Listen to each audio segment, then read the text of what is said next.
Bismillahirrahmanirrahim. Assalamualaikum warahmatullahi wabarakatuh. Alhamdulillahirrahmanirrahim. Allahumma salli ala sayyidina Muhammad wa ala ali sayyidina Muhammad. Anak soleh-soleh sekalian, hari ini kita bertemu kembali dalam pembelajaran tematik di pembelajaran ketiga. Sebelum kita belajar, marilah kita berdoa. Bismillahirrahmanirrahim. Rabbi zidni ilman warzuqni fahman. Semoga yang akan kita pelajari ini, yang fokusnya itu pembelajaran IPS, dapat bermanfaat bagi kehidupan kita, kehidupan Ananda, dan kehidupan kita semua. Nah, Indonesia adalah negara maritim dan kepulauan terbesar di dunia. Hampir 2/3 wilayahnya merupakan lautan, antara pulau satu dan pulau yang lainnya disatukan oleh laut. Masya Allah.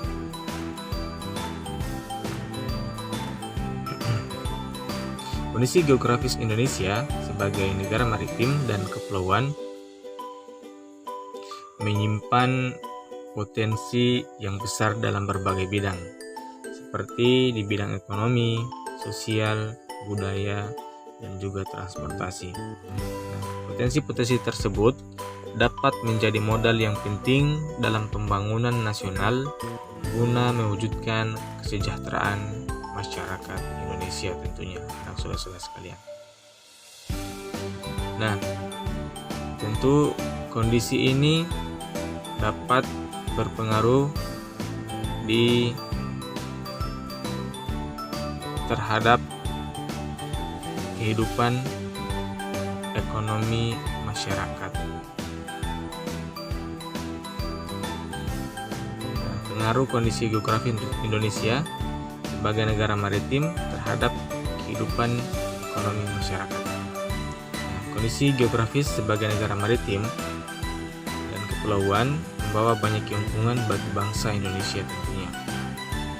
Laut Indonesia mengandung keanekaragaman sumber daya alam laut yang sangat potensial baik hayati maupun non hayati. Seperti ikan, terumbu karang, wisata bahari, sumber energi minyak dan gas bumi, serta transportasi antar pulau.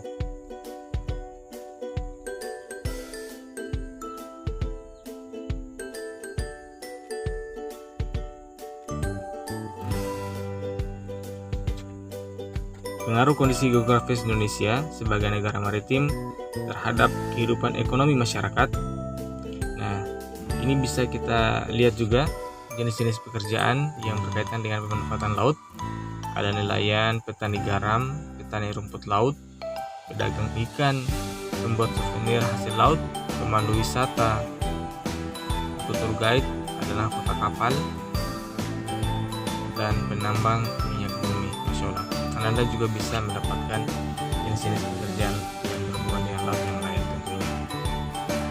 Nah, selain terhadap kehidupan ekonomi, tentu kondisi geografis ini dapat berpengaruh juga pada kehidupan sosial masyarakat. Ya, pengaruh kondisi geografis Indonesia sebagai negara maritim terhadap kehidupan sosial masyarakat.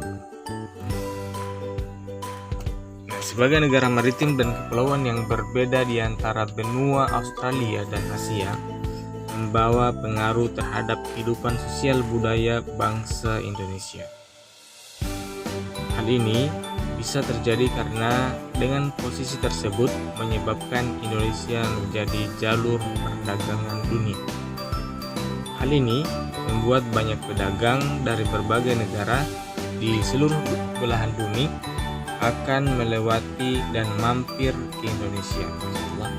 Para pedagang yang mampir dan ada sebagian yang menetap di Indonesia turut membawa adat budaya dari negara asal.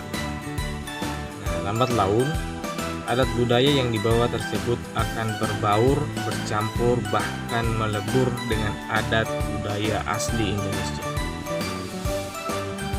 Tentu hal-hal ini bisa kita lihat di kehidupan sekeliling kita saat ini.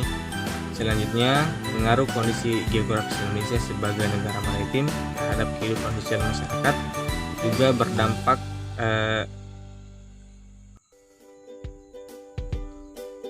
terhadap komunikasi dan interaksi antar penduduk menjadi lebih mudah, baik antar warga Indonesia maupun Indonesia dengan warga asing.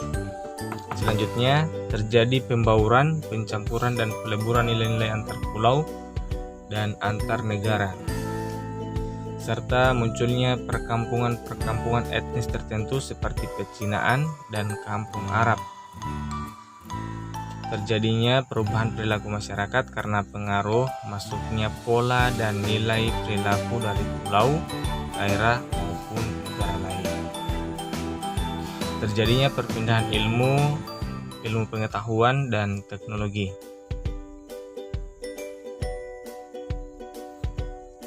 Ya, Ananda bisa lihat di bukunya pada halaman 142 sampai 146. Nah, beberapa dampak, tentu ada dampak positif dan dampak negatif. Dampak positifnya dilalui jalur perdagangan dunia, kaya akan sumber daya alam laut, memiliki keberagaman budaya, memiliki potensi wisata bahari, keberagaman sumber daya manusia. Itu samping positif ada juga dampak negatifnya.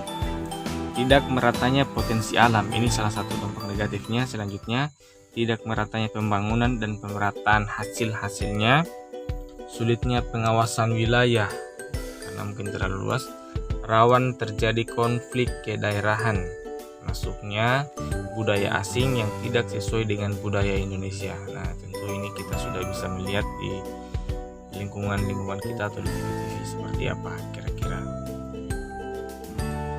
Nah, saya kira itu untuk materi kita pada hari ini.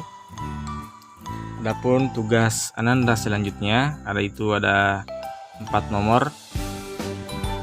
Ya, yang pertama, ya, sebutkan atau tuliskan 3 pengaruh kondisi geografis Indonesia sebagai negara maritim dan kepulauan terhadap kehidupan ekonomi masyarakat. Yang kedua, ya, tuliskan jenis pekerjaan yang berkaitan dengan pemanfaatan sumber daya laut. Selanjutnya yang ketiga, tuliskan pengaruh kondisi geografis Indonesia sebagai negara maritim dan kepulauan terhadap kehidupan sosial masyarakat. Jadi nomor 1 itu adalah kehidupan ekonomi, sekarang kehidupan sosial masyarakat, kira-kira apa pengaruhnya. Nah, selanjutnya adalah tuliskan masing-masing 3 dampak, baik dampak positif maupun dampak negatif yang diakibatkan oleh letak dan kondisi geografis Indonesia sebagai negara maritim dan kepulauan. Nah, jadi itu tugasnya untuk hari ini. Ada 4 nomor. Tugas tematik fokus pembelajaran IPS. Ya, cukup pembelajaran kita pada pagi hari ini. Kami mengingatkan kepada Ananda sekalian, jikalau Ananda sekalian berminat untuk mengikuti lomba puisi Piala Wali Kota, itu silakan beritahu saya. Soalnya akan kami, kalau Ananda butuh bimbingan, bisa juga kami bimbing beberapa saat. Terus nanti kami yang syuting. Kebetulan ini lombanya adalah lomba online, bisa Ananda ikut berpartisipasi. Setelah itu ada juga lomba nanti, insya Allah ada 3 item lomba di sekolah, yaitu lomba baca puisi, lomba bercerita pengalaman belajar selama COVID, serta lomba video kreatif. Insya Allah nanti akan kami kabarkan selanjutnya. Ya, cukup pembelajaran kita pada hari ini. Terima kasih sudah menonton video. Tetap semangat. Semoga saja pembelajaran tatap muka segera kita laksanakan sekalipun terbatas. Tetap menjaga kesehatan. Kita akhiri. Assalamualaikum warahmatullahi wabarakatuh.